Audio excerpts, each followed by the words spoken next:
You're watching NBC3 News at 5:30.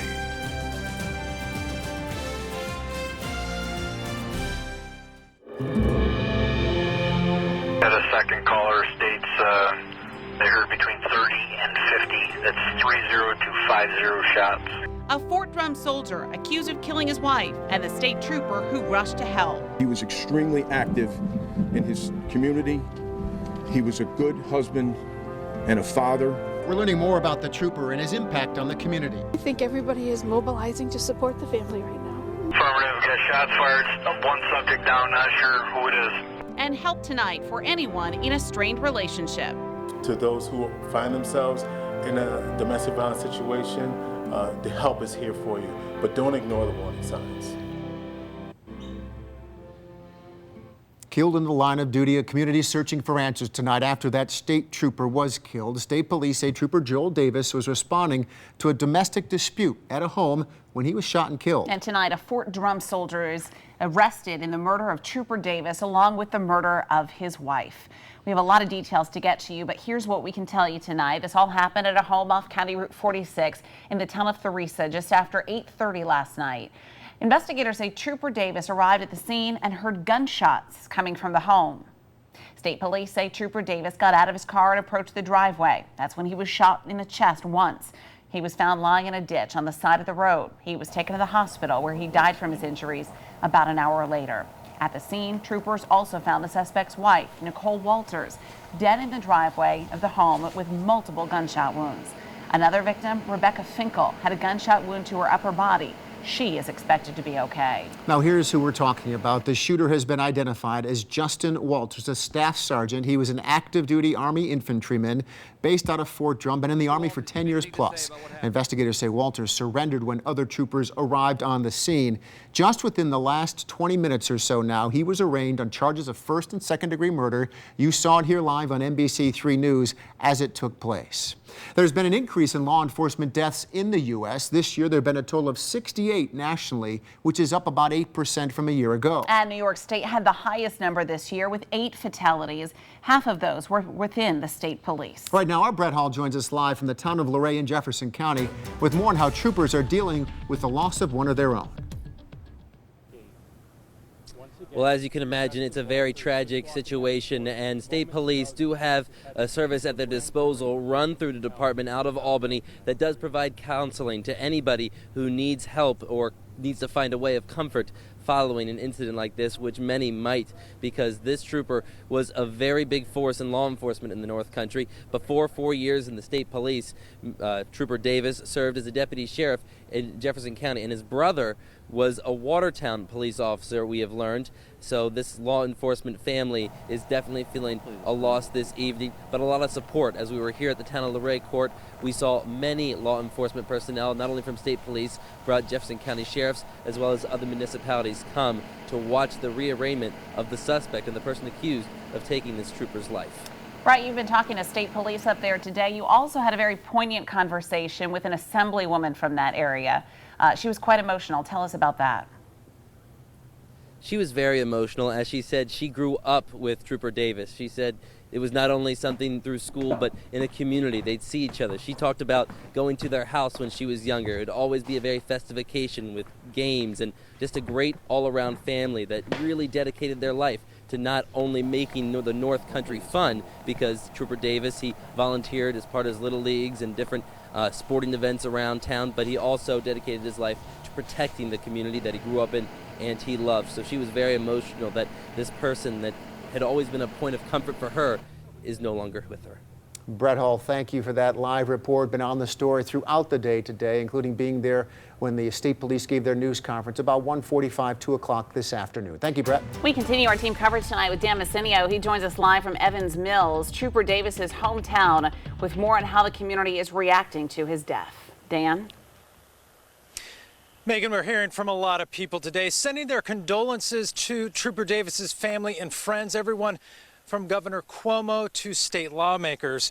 When officers or first responders are killed in the line of duty, many times those in the community feel the sense of loss too. It's no different this time. Today out at the state trooper barracks, we happened to be there when a woman brought flowers A mother of two says she wanted to show her respect to law enforcement and Trooper Davis. She says thanks to law enforcement, she can feel safe when she takes her kids for a walk and rest easier at night, something she wanted state troopers to know. With everything that's been going on around just the whole United States, I felt that they needed that kind gesture. I mean, they get all the negative and they don't receive any positive. Right now, there's no word on funeral arrangements for Trooper Davis. Reporting live in Evans Mills, I'm Dan Messinio. That was a wonderful gesture from that family to the troopers. You could see it was heartfelt. Now, the series of events last night became public with calls to 911 for help. Police responded to a domestic violence call. Experts in domestic violence counseling are offering critical advice tonight to anyone in a strained relationship. There is help that could save your life. Victoria Carmen reports. If someone, for example, is threatening to kill you, you got to believe them. It's the ultimate power and control. State police say a domestic violence situation ended with the loss of 2 lives Sunday evening.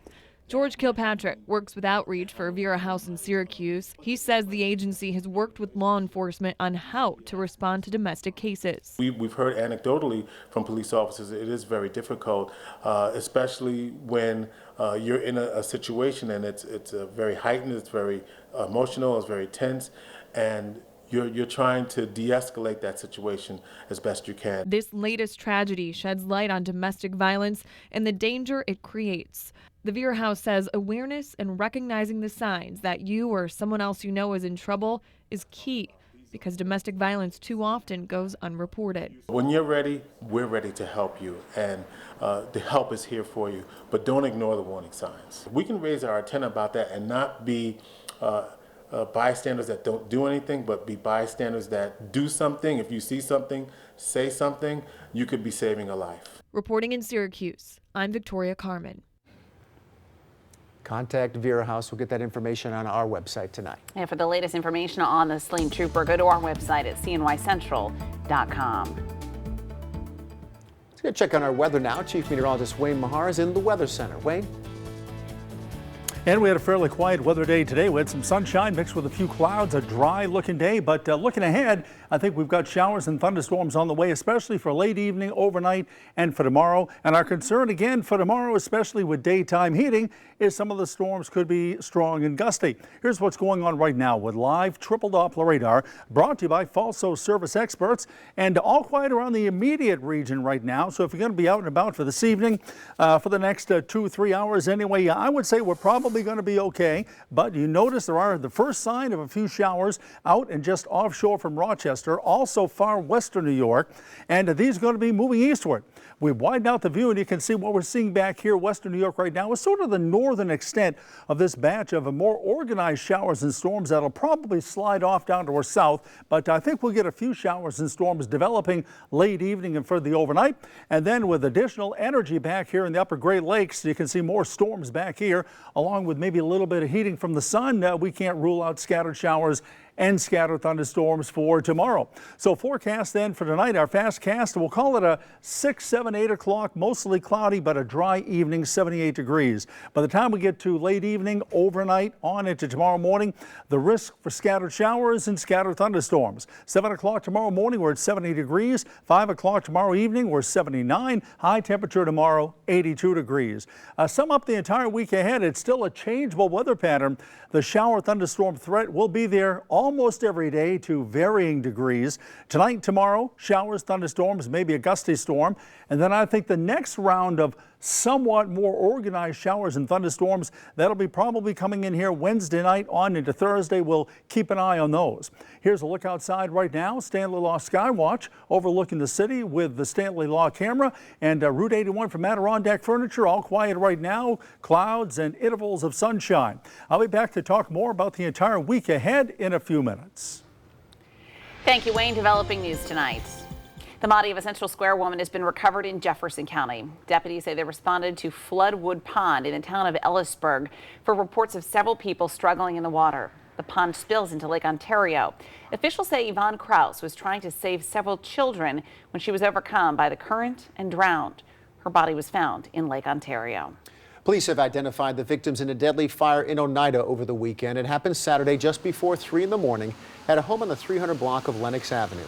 Investigators say the fire started on the second floor of this two-family home. Police say James and Pauline Davis lived on that floor. They were killed. First floor was vacant. Cause of that fire still under investigation.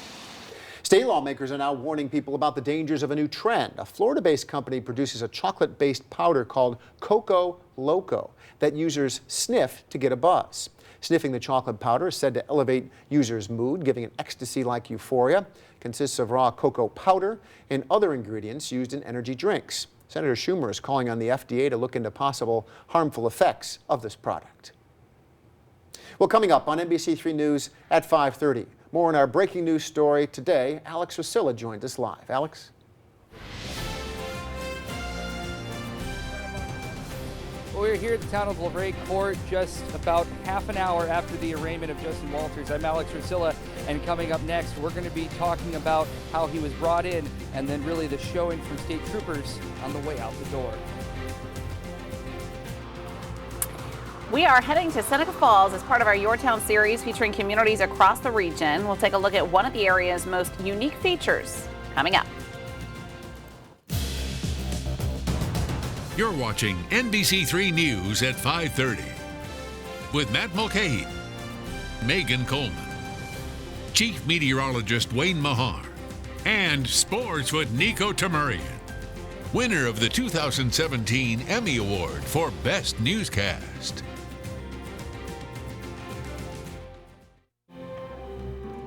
Welcome back to NBC3 News at 6. We continue to track breaking news out of Jefferson County as we have throughout the day, where the man accused of killing his wife and a state trooper has now been arraigned. He appeared in court within the last half hour. We showed it to you live as it happened. Arraigned for the first time with an attorney present, Walters now faces 2 counts of murder. Right now, Mary Keeler joins us live from the courthouse in the town of Luray. She was inside when that arraignment happened. Mary? That's right, Megan. It was so quiet in there you could hear a pin drop, and the judge, it was about a half hour ago, as you mentioned, when Justin Walters walked into the Evans Mills courtroom wearing a jumpsuit, chains around his waist, and handcuffs. Of course, he was met by a heavy presence of state troopers, the brothers in uniform for Trooper Davis, the fallen officer, and it was really a quiet, very somber experience. And what we learned right now, there was no guilty or not guilty plea. The judge said this all started at 4 in the morning, so clearly there was some, wear on everyone involved. But he did say that this will be waived to a grand jury now. And the attorney we spoke with afterward, who just met Walters about 20 minutes before he even appeared before the judge, he said they're not sure of what date that's going to be yet. We did try to ask him any details about their conversations before heading in to appear before the judge, but he was pretty tight-lipped because he just doesn't know too much about the case yet. As we said, he just met him, but he is just telling us today that he found him to be very polite, not emotional. How did you find him? Did he seem lucid? Did he seem together to you when you in your brief? I can't really. He was polite, but I'm getting it. I don't want. I'm going to go no comment at this point. Okay. When we asked him if he realized just how much exposure this case was going to get, he said he couldn't, again, comment too much, but that he is aware that this will be something many people across the area are going to be watching. And when Walters was escorted out of the courtroom, that presence of state troopers, they watched to make sure he got in, and they all left right afterward. Live in Evans Mills, I'm Mary Keeler. Well, thank you, Mary. He may underestimate the interest, as it was also covered by national media, New York Times, CNN, so the whole country will be following this case. Thank you, Mary. Still ahead on NBC3 News at 5:30, we continue our special Your Town series, and this week we're in Seneca Falls. Tonight, we take a look at the rich history behind the Cayuga-Seneca Canal and how it's still helping the community today. Wayne. And we got a nice quiet evening, at least for the next couple of hours, but there are showers and thunderstorms on the way. Still concerned late tonight, tomorrow. Some of those could be strong and gusty. We'll talk all about that in a few minutes.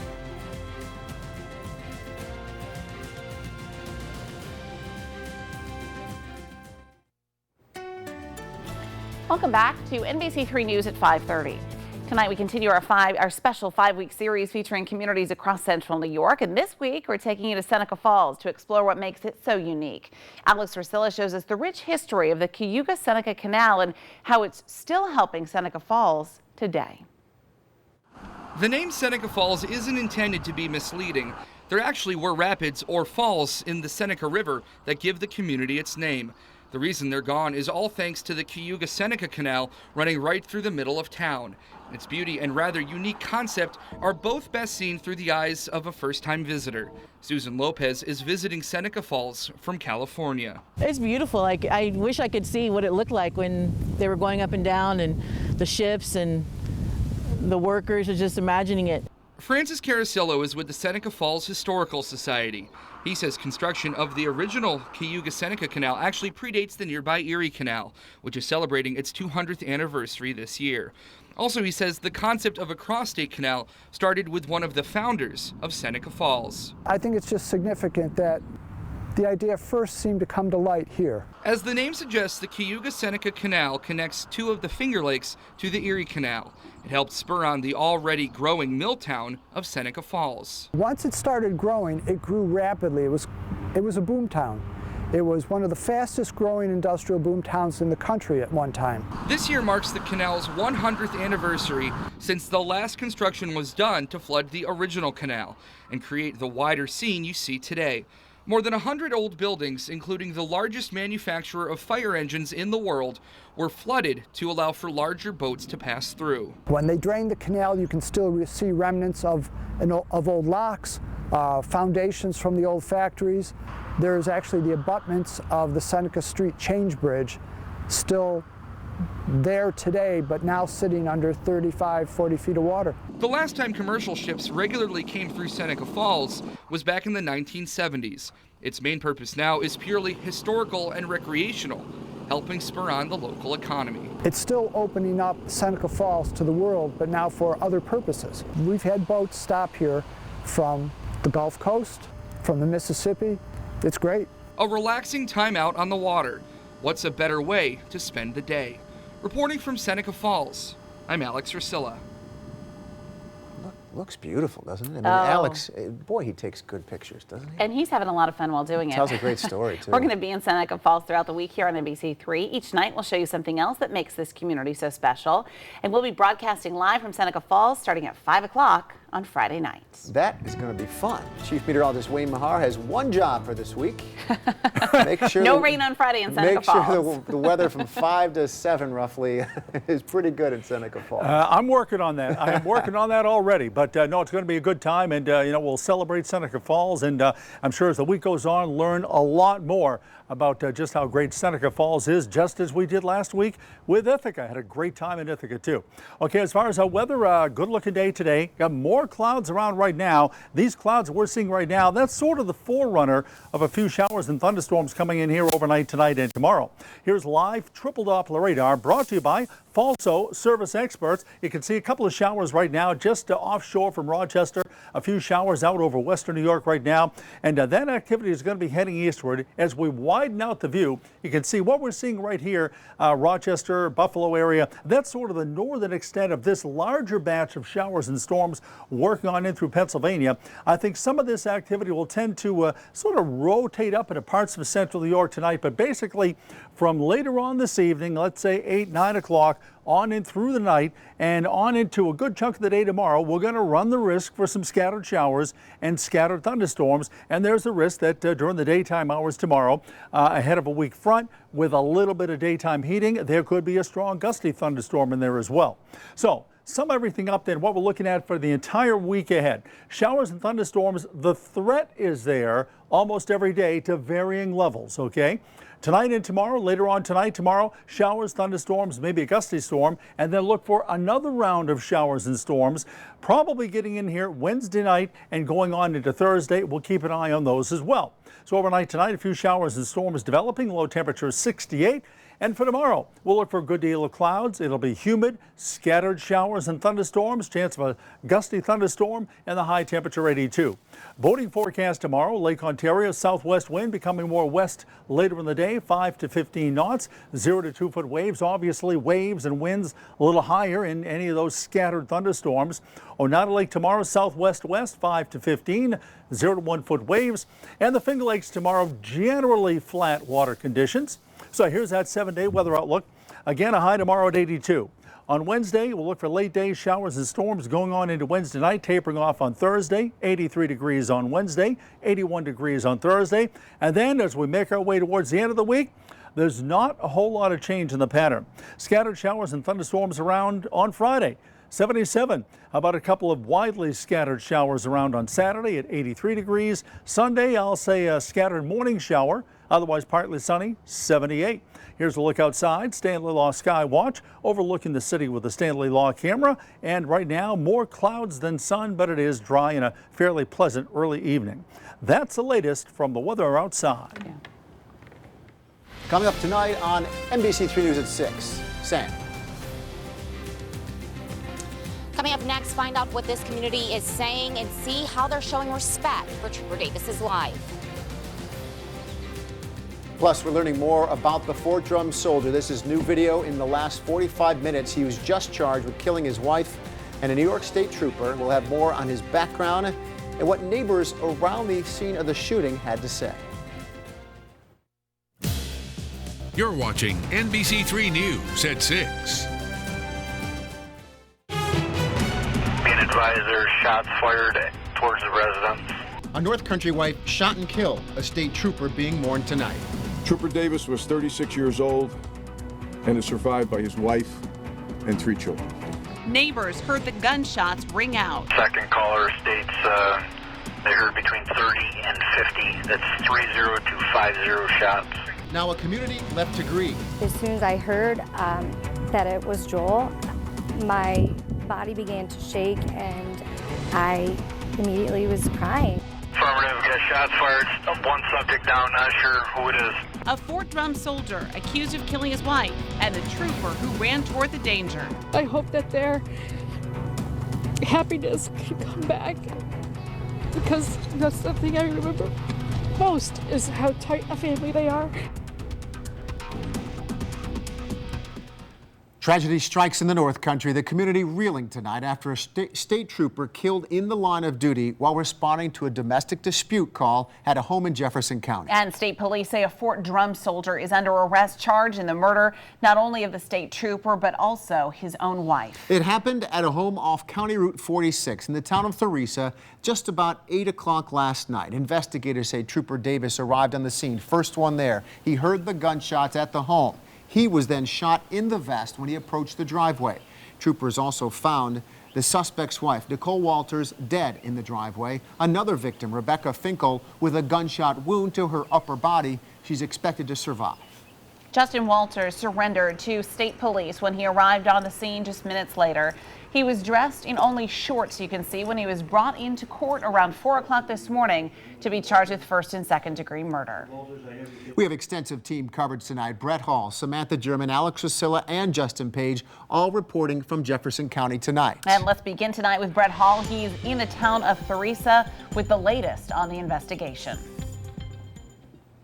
State police are in a time of mourning here. A bunting was put up at the Watertown Barracks shortly after the death of Trooper Joel Davis was announced. We were told that Joel Davis arrived on County Route 46 just after 8:30. He got out of his car hearing sounds of gunshots. As he walked towards the driveway, he was shot in the chest. After another trooper arrived, they found Davis in a ditch. He was taken to Watertown Hospital where he died. The second trooper also found 32-year-old Justin Walters standing in the driveway. He surrendered at that time. Also in the driveway was the body of Walter's wife. She had been shot dead. We were also told today there was a third victim, Rebecca Finkel, a friend of Walter's wife. She was shot but is expected to be okay. Her 2 kids were also there and they were not injured. Police say they seized multiple weapons from this home but are not sure yet which one caused the deaths of those 2 individuals. We are continuing to look into also why a bulletproof vest being worn by the trooper did not save his life. That remains under investigation. The vest itself has a ballistic plate in the front of it.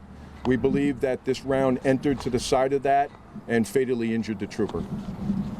That was Superintendent of New York State Police George Beach, and he says that Davis was nearly a 15-year veteran of law enforcement, serving as a deputy sheriff in Jefferson County before he came to the state police force. We're told that he leaves behind 3 children and a wife. Reporting from the Watertown State Police Barracks, I'm Brett Hall. Thank you, Brett. Trooper Davis's body made its way back to central New York this morning. State troopers, other local law enforcement agencies escorted it to the Onondaga County Medical Examiner's office. Some even lined the streets in downtown Syracuse on Sarah Logan Street. Cicero Fire Department also raised an American flag to honor the fallen trooper high above that processional line. Trooper Davis was a 4-year veteran of the New York State Police. He was first assigned to the State Police in Watertown when he graduated the academy and was most recently assigned to the State Police Barracks in Philadelphia.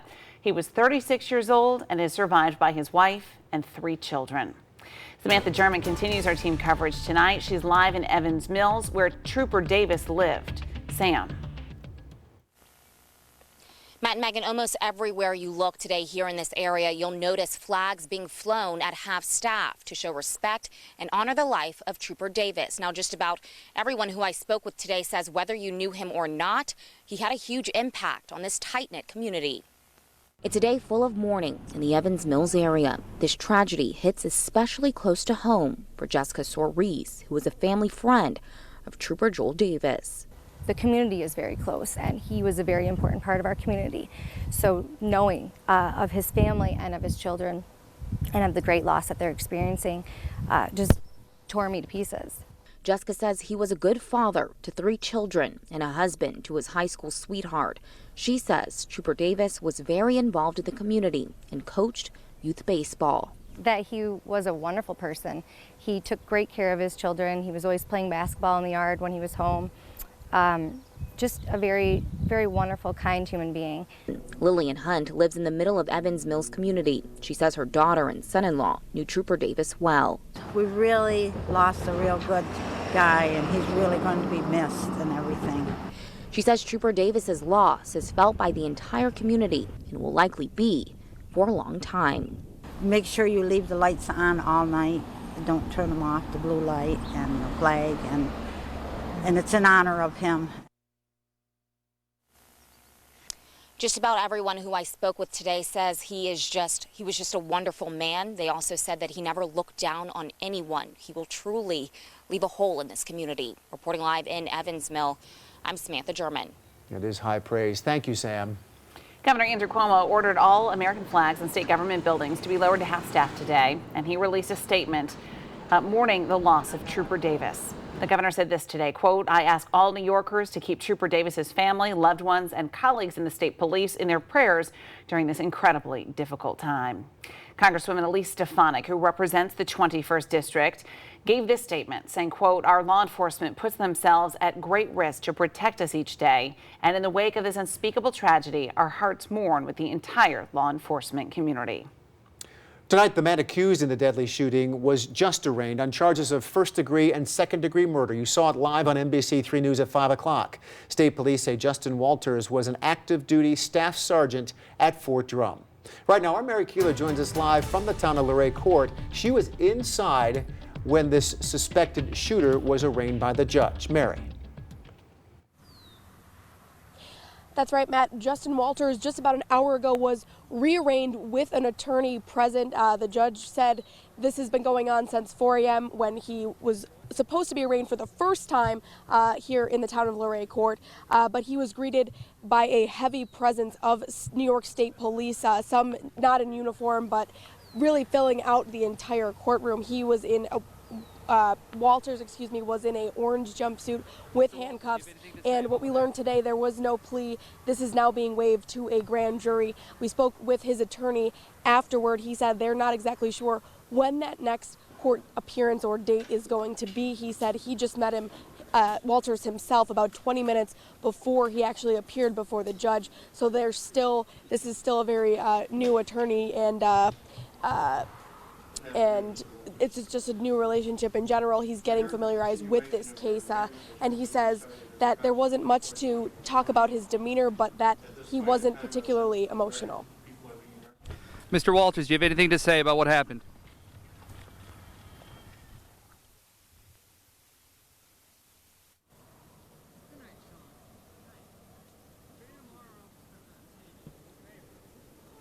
And that clip, one of the members of the media asked how he found Walters once they had their meeting inside of a room just outside of the courtroom. He said he found him to be polite. That's the one word he used to describe him. And once Walters was escorted back out of the courtroom after the judge made his decision to move this to a grand jury, the state troopers waited to make sure he was inside of that car, didn't take their eyes off the car until he was safely in a trooper vehicle and taken back to Jefferson County Correctional Facility.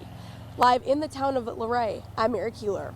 His attorney, Mary, clearly didn't want to make any comments about his state of mind, preferred to just say no comment for now. Thank you, Mary. All right, we'll keep monitoring it for you, Mary. Thank you. Coming up on the news at 6, we continue our coverage of the trooper killed in the line of duty as we learn more details about the man charged with murdering that trooper and his own wife. Wayne. And Megan, we have some showers and thunderstorms in our forecast for later on this evening, overnight tonight. Tomorrow, concerns, some of those could be strong and gusty. We'll talk all about that possibility coming up in a few minutes. Welcome back to NBC3 News at 6. New details tonight about the man who's accused in this deadly shooting, killing his own wife and a New York State trooper, according to the charges. Justin Walters has been an infantryman based out of Fort Drum for the past 10 years. He's originally from Zeeland, Michigan, and has many decorations during his time with the Army. According to Fort Drum, Walters was deployed to Afghanistan 2 times. One tour was in January of 2009 through the following January. Another from March of 2011 to March of 2012. During that time, he's been awarded nearly a dozen medals and ribbons during his service: the Army Commendation, Army Achievement, National Defense Service Medal, the Afghanistan Campaign Ribbon, and the Global War on Terrorism Service. Right now, Justin Page talks with neighbors about this suspected shooter. A man with a 10-year career in the U.S. Army is now being charged with the murder of his wife and a state trooper. Crime scene tape still surrounds the home of Staff Sergeant Justin Walters as police continue to gather any evidence that may help them piece together how and why this happened. Christopher Durgan lives about a half-mile down the sparsely populated road in Theresa. He was working on his dad's truck in the driveway when he heard gunshots ring out. Maybe about 50. In this rural part of Jefferson County, hearing gunshots isn't out of the ordinary, but Durgan says this was different. It was very startling since I didn't expect to hear something in such a succession. And then the next thing I knew, when I knew it wasn't just random fireworks going off, it was time to hit the ground. First arriving to the area in 2007, Staff Sergeant Walters has spent all of his time in the Army based out of Fort Drum. He served 2 12-month deployments in Afghanistan with the 10th Mountain Division, one in 2009 and another in 2011. His neighbor, Durgan, wonders if his service experience played a part in turning this quiet street into pandemonium on Sunday night.